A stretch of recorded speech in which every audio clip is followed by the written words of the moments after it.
Hey, what's up, everybody? Video 44 coming at you with another video. All right, stopping breakfast as I always do.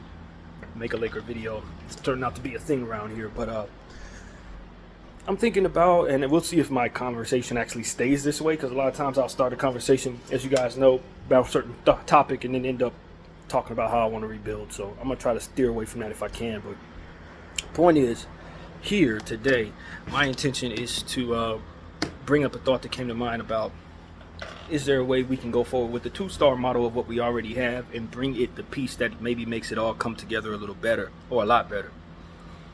And the problem is in theory, you're not going to be able to run it back with all the same elements, because D'Lo, a big part of that, is stepping away. But if someone told me there are no trades to make, you just have to improve the team with free agents and the draft pick that you have here at 17 and maybe 15-5 as well.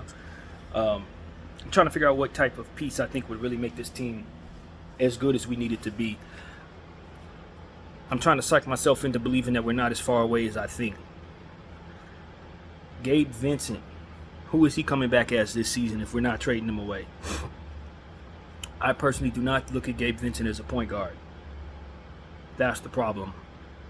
If he could play the point guard at a level I would appreciate, making guys better around him, making all his three-point shots and all this other great stuff, I feel great. I do believe he can help us on the defensive end quite a bit, but I don't know if his offense is going to be returning anytime soon. Hopefully it does for his career's sake. But I did like some of the stuff that I saw from him as a connective piece in just the same. You know, some of the rhythm passes that he made were some of the highlights that he brought to the table. You know, just how he was getting guys the ball, how the ball popped off of him in rhythm, I thought was really, really helpful for the Lakers.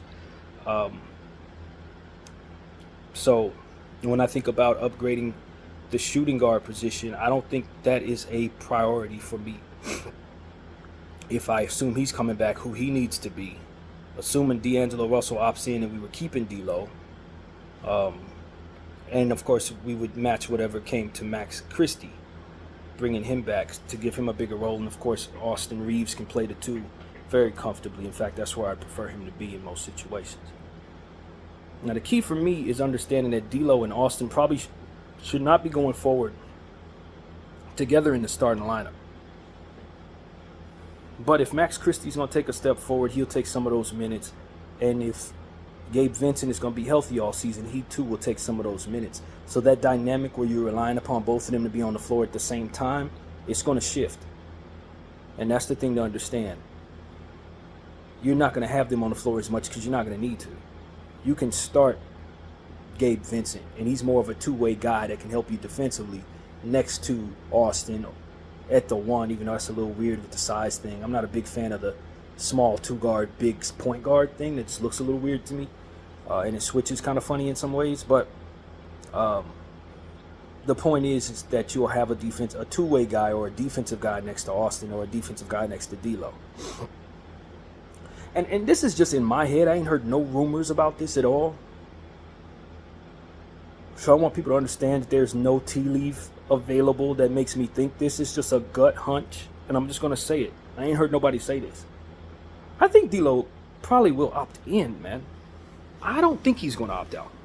I think the rumors of Orlando being willing to give him more than what the Lakers would be willing to give him, I don't think it's real. Now, maybe he wants more years. I talk myself into believing that more years could be possible for him at a lesser dollar amount. But I don't actually think he prefers to leave Los Angeles. So if him opting in gives him the better chance of possibly staying with LA, because remember, his name's been involved in trade rumors last year too, at the trade deadline, and he was able to survive that. And the Lakers really don't have a better option at point guard than him. It looks like we're going to have to either trade for somebody who's not better than him, who's probably on a contract that's similar to his, if he, you know, in the assumption that we don't get a superstar at the point guard position, which I personally think will probably get outbidded for if it really comes down to one of these guys being available. Donovan Mitchell, Trae Young. I don't think we have the better trade package, and Trae Young's no longer attached to Clutch, so I think the likelihood of him being a part of something that Clutch would be facilitating or not blocking after leaving them isn't very high. So I think that you remove him from the equation. DeJounte Murray, I mean, I have no feel for what Atlanta's going to do, but they're very hesitant about making moves. And given the fact they have the first overall pick, I don't think they're focused on making a trade right now. They're focused on making sure they pick the right guy at number one. And they have a playoff team if they bring in the right piece. If Sarr is the piece they bring in, DeJounte Murray, their team changes a lot to where you could probably see them winning 5-6 more games if he comes in and is an impact player on top of what they already have. You don't necessarily need to get rid of DeJounte Murray. I almost look at that situation like Dallas when they brought in their bigs. The Dallas team that we saw last year with Luka and Kyrie couldn't hardly get to the playoffs. You bring in P.J. Washington, you draft Lively, you bring in the guy they got from Washington, Gafford, and all of a sudden they're in the finals. I'm not saying that's what Atlanta's in store for, but bringing in Sarr is a significantly important ingredient that they didn't have last year that can shift their dynamic so much that maybe it's not as important for them to make moves to get better. Maybe they have a playoff team now that Sarr is going to be in place, or Risha Shea, who I think is a little more of a rebuilder, a guy that you're going to have to wait on a little more. But the point is, I'm not trying to get into Atlanta video. The point is, I think that they probably have different goals for their team now that they lucked into the first overall pick and can bring in a center at 7'1" that could play two-way basketball. They didn't have that last year. They didn't have nothing like that last year. Jalen Johnson coming back healthy. I think he could be an all-star this season if he continues on the trajectory he's on and stays healthy. He's one of the best two guards in the game. Small forwards in the game, in my opinion, going forward as he develops. So I don't look at Atlanta as the same team anymore. They're bringing in a game changer potentially. Maybe the only superstar in this draft. So for me, it's like, all right, fine. Maybe I don't have an opportunity to get DeJounte Murray, and if I did, maybe the price tag then went up on him. So it leaves me with Donovan Mitchell, and like I said, I just think there are teams out there who are going to outbid us for Donovan Mitchell. They just are. Now, if for some reason we can maneuver it so that we get Donovan Mitchell, I think we're going to be giving up all our picks and a lot of players we probably don't want to give up, and it's going to change this conversation completely.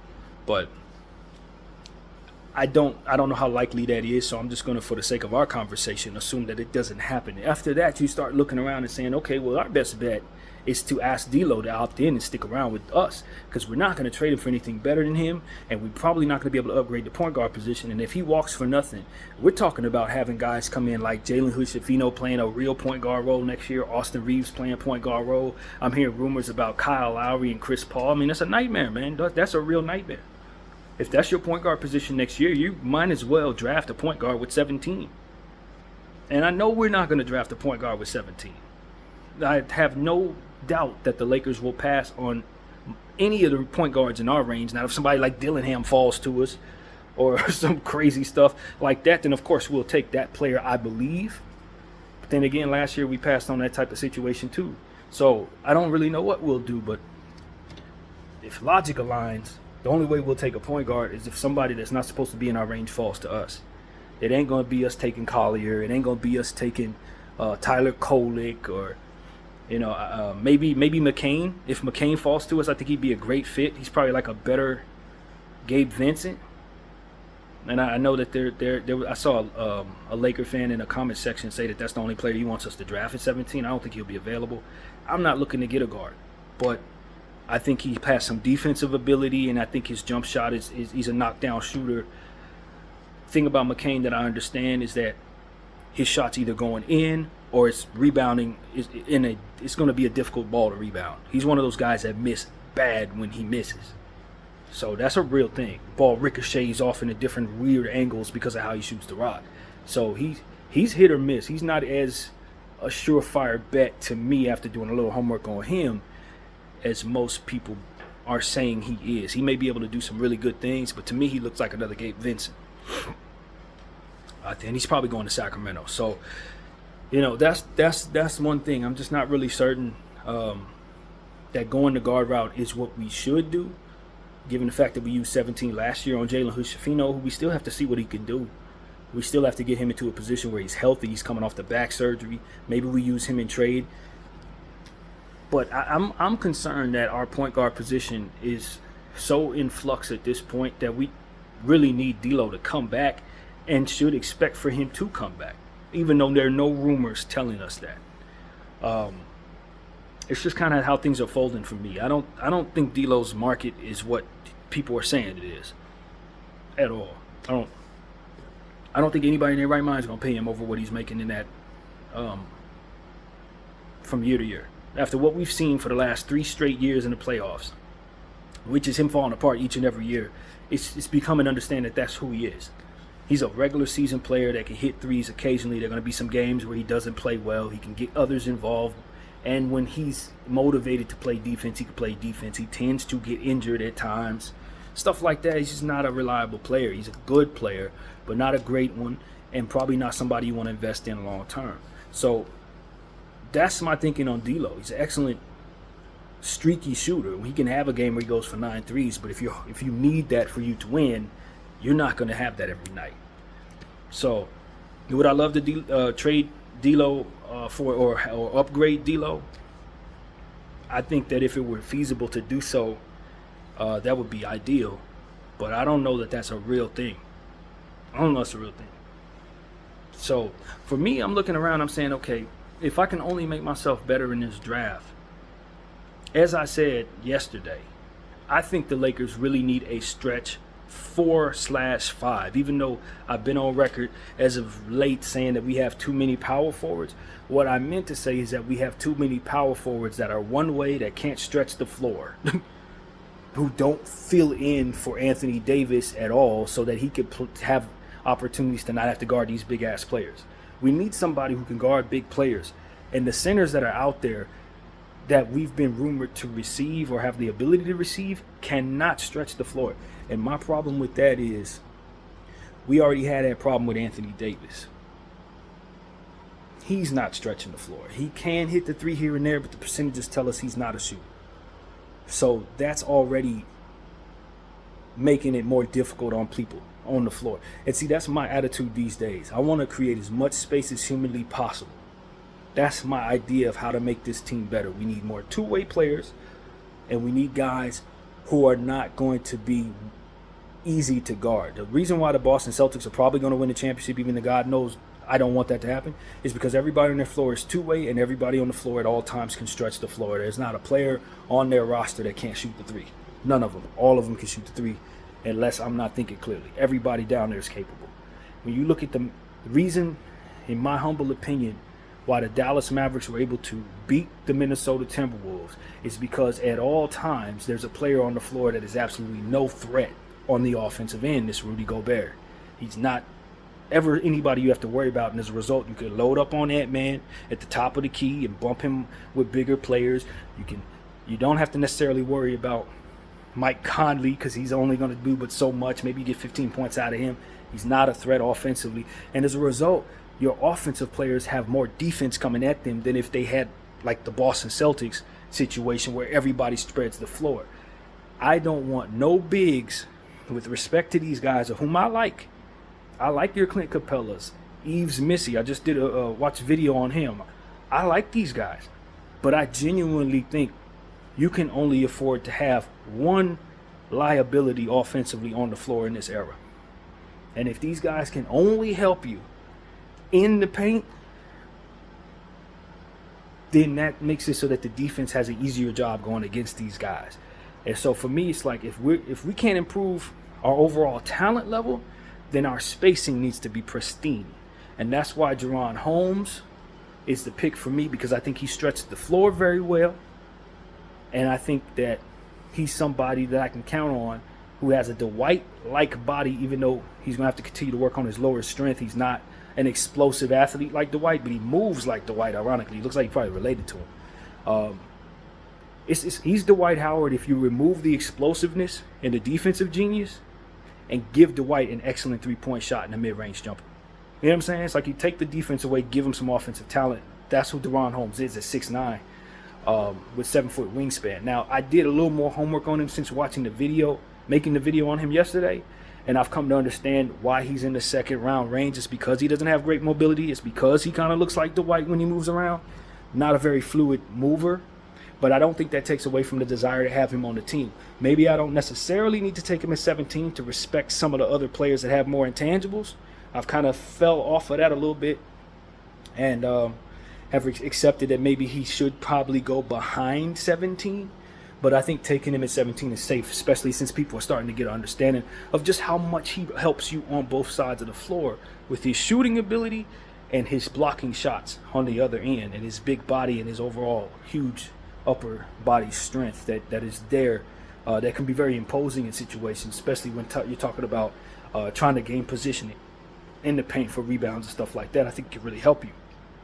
So now a player that's starting to rise in my rankings of players that we should value, someone who probably should be taken before DaRon Holmes, even though I think I like DaRon a little more than I like this player, is Khalil Ware. I'm afraid Khalil Ware has so many tools, as they say. 7'4" wingspan, 7'1" player, high fly act, and can stretch the floor and can block shots at a high clip. I probably need to be valuing him more than DaRon Holmes, and I want people to know that that's what's upgraded right now. He just has a higher upside than DaRon Holmes. DaRon probably has a better floor and can help you sooner, but Khalil Ware is the more likely to make an all-star team than DaRon Holmes, who's probably not an all-star in this league. So for what we are and what we need, I probably want DaRon Holmes, to be honest with you, because I don't need another project that can't help me right now. But in the event that we lose Anthony Davis, lose LeBron James, I definitely would prefer to have Khalil Ware on my team. I think he is more likely to complement a superstar guard with his ability to catch lobs, his ability to stretch the floor, his ability to just be longer and taller and affect more. I just think ultimately 10 years from now, Khalil Ware is likely going to be the much better player. But DaRon's going to help you sooner. And so that's kind of what it is for me. I have them both neck and neck. I'd be very happy if the Lakers take either one of them. The problem with Khalil Ware is on the tape, and this is the biggest thing about Khalil Ware. He's just flat out lazy.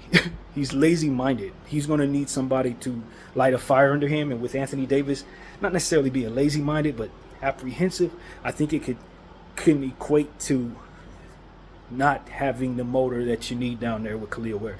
Khalil Ware is a body, physical man that should, in theory, turn into a superstar if he puts it all together.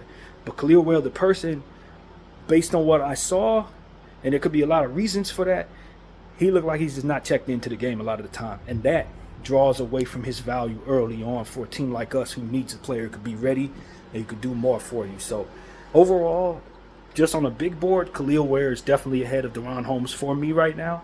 But for the Lakers' needs, DaRon Holmes is the player I probably need to bring to my situation based on what it is our needs are. So that's exactly how I see that. But if they're both on the board at the same time, it's going to be very difficult for me to take Ware over Holmes, knowing what I now understand about both players. Holmes is just, he's not going to be what Ware should become. But Ware could be a bust if he doesn't get his head together and actually desire to play hard. Like literally play hard. Now, some of what I saw in the footage of Khalil Ware, they basically had a guy who was breaking down all of his weaknesses and none of his strengths for like 15 minutes. And that's the video I watched first. And I walked away knowing all of Khalil Ware's weaknesses, which I think is helpful in some ways. And then I watched about 5 minutes of his strengths, and I was very impressed with his strengths. So I think I've seen the worst of Khalil Ware, more than I've seen any other prospect. And that's really what I come away saying. He's a lazy-minded player. Lazy rebounder when it comes to certain situations, even though the numbers, if you look at his numbers, he's extremely efficient.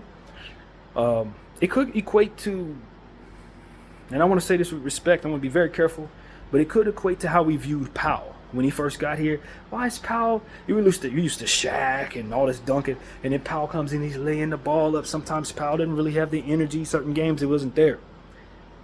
But the numbers tell you he's amazing, and then when it came down to it, once you started getting used to Powell, you got used to how he played, and you didn't find yourself frustrated with that. And then after a while, he's like a Hall of Fame great Laker, champion. Khalil Ware's effort could make him better if he extends it, but even if he continues being who he is, you're still going to get massive production out of Khalil Ware. 8 rebounds, 15 points, 2 blocks, 2 steals. Like, he's at 60% from the field type stuff. He's really, really efficient. It's just he doesn't pass the eye test. When you look at all his weaknesses back to back to back, it's like, oh my God, this is a player that's not going to help us.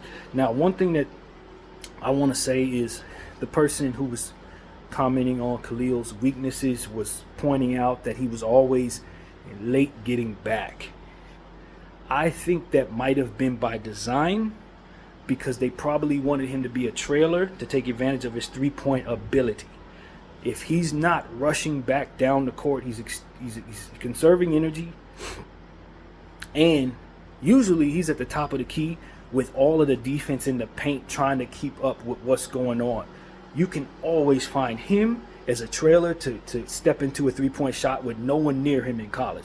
Now, of course, the NBA is going to have to respect his three-point shot and not allow that to be possible. But you got to be careful with players like that, because you can say that he's being lazy, but they could have very well schemed it so that they want him to be the last guy back, so that while all this commotion's going on in the paint, you could kick it out to him for a three-point shot where nobody's near him. And his 7'4" wingspan of 7'1", there's no way to stop that. So I do believe that they were probably working that into how they wanted to scheme on fast break situations. But I do want to see him sprint back just the same, to know that this is not him being lazy. You see what I'm saying? But never underestimate a stretch five's ability to be a trailer, because that can be devastating in an offense when you have a point guard that can get him the ball while he's doing so. So I didn't necessarily think that I was looking at a player that was being lazy getting back. I was looking at a guy who was comfortably walking into a situation to get very open three-point shots at the top of the key. So that's something I wanted to say. I just think that that's possible. Either could be possible.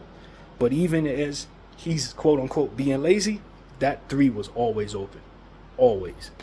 They just got to find him in the fast break. So that's something I want to say about Kel'el Ware, man. I've done some homework on Kel'el Ware, and I've learned to very much appreciate his metrics. This is a 7'1", 7'4" wingspan guy who can jump out the gym and hit the three and block shots.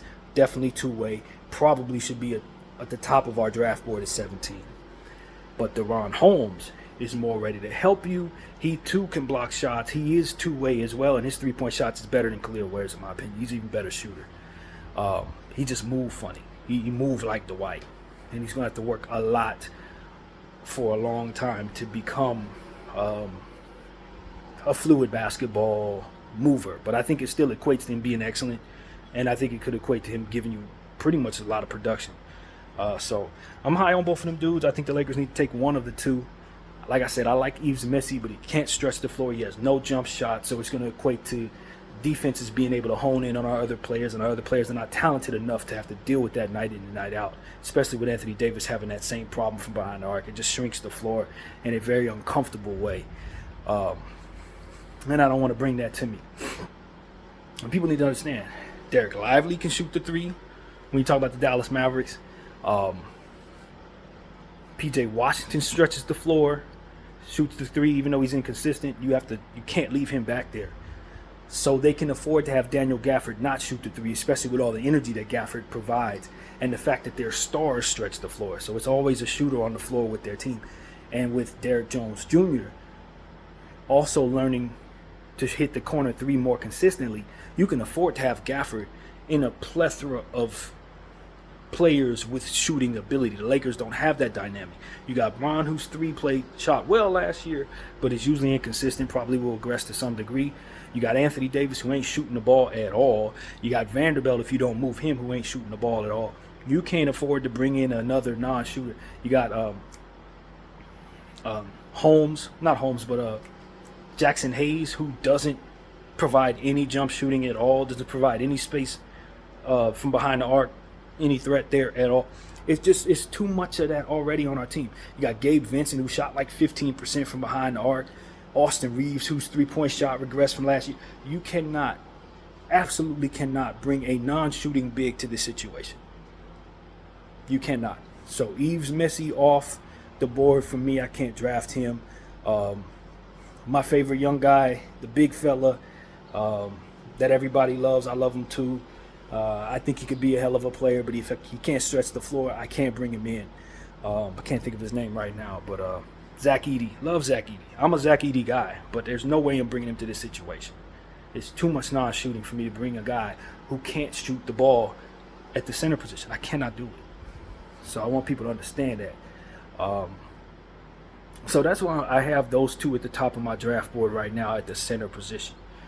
Uh, and of course, I'm always happy with Tristan Da Silva and Jalen Tyson. Those are two of my favorite young players in this entire draft. I'll be very happy to get them. And anybody out of range that falls to us, if we get Dillingham, I would be very pleased just to bring in a super high level talent.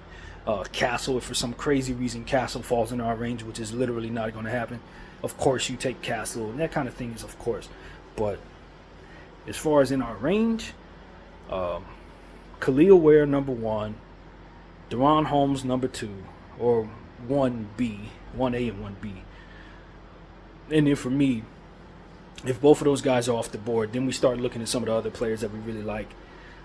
If you like McCain a lot, I think that makes a lot of sense to help just boost their overall your shooting guard position, even though it's probably not an area of need. I think he's probably one of the more talented players in that range. Bub Carrington, I haven't done enough homework on to really say, but I hear he's very good. Somebody else I'm trying to think of. Carter. Carter is really good, although I think it's damn certain he goes to Miami. But Carter's a hell of a defensive player. Not really considered a great offensive player, I don't think. I think his shot can be a hit or miss, so I probably am not super excited about bringing him in. But he's going to be very, very... If you put him on this roster, he's going to help us right away. Put it like that. Carter is going to help whoever he goes to right away. He's a defensive dynamo who has some good passing ability, good driving ability, and capable of hitting a three, although not great. Another Gabe Vincent-like player is probably better than Gabe Vincent. So that's kind of what I'm saying there. I think when you look at Gabe Vincent, and I compare McCain to Gabe Vincent, I must say that McCain is a knockdown scorer. Gabe Vincent's three-point shot is bad, so that's not the greatest comp. But whatever. Point is, I just look at that as a shooting guard with a point guard's body. That's what Vincent is. That's what McCain is. That's what Carter is, I think. All of those guys, you probably don't want to play at the one spot too much. If you need facilitating, that's not who they are. They're probably better at the two-guard spot or a tweener spot. So I don't really care for that. I got that in Austin Reeves. I got that in Vincent. If I'm going to get a point guard, I want a real point guard. So that's just something I'm saying to you guys. But it is important that those guys, whoever you bring in, plays defense. And both of those guys play defense. So McCain and Carter wouldn't be bad at 17 in our range. I'm steering clear of Collier. I made a whole video about that last night. I'm steering clear. I'm cool. I like him for certain situations. This ain't one of them. I think he can help us in certain areas, but I think he's a little bit of a redundancy to Jalen Hood-Schifino, as already mentioned. So, you know what I mean? I think using the draft, if I can't make a trade that gets me a superstar, using my draft picks on players that can really help me, I think if you get the right ingredient, can make this team good enough for you to feel good about them without making too many big changes. Just like Atlanta, getting the right player with the first overall pick can be the right ingredient to make what they have be better. I think if we use our pick on the right piece, it can too make us better. You just got to make sure that that player feels a need and doesn't create problems for other players offensively by not being much of a threat from key areas of court or around the court. So that's what is important to me. I want to make that very clear, because I know there are some people who really want us to take a center who can't shoot. And I think for what we have, that could be a death blow. That could be a poison pill. That could be what makes us capped off at not good enough. Even though the players bring all types of energy ingredients, like Yves Missy, if you bring him in, I'm sure we'd like him, but we're going to have some real issues. the defense is going to be honing in on those other players while he's on the floor, something fierce. And that's a dynamic this roster definitely needs not have. So that's what I want to say to people, man. Go the Khalil Ware route, Deron Holmes route. If one of those guys are at 17, draft one of them for me, please. Do that. And if neither are there, then we can start looking at the best player available, whatever falls to us type thing. But if those two players are available, unless it's a crazy situation where the 5th overall pick prospect drops to 17, take one of those two guys, please. So that's pretty much what I think will help us, man. That's really where I wanted to go with this. Ware Holmes is the pick for me, man. Ware Holmes is the way to go. Hopefully one of them will be available, but I think that's the way to go, man. No big men that cannot shoot. Do not bring us a big man that ain't got no offensive game, bro. BDL 44, I thank y'all for watching. I'm out.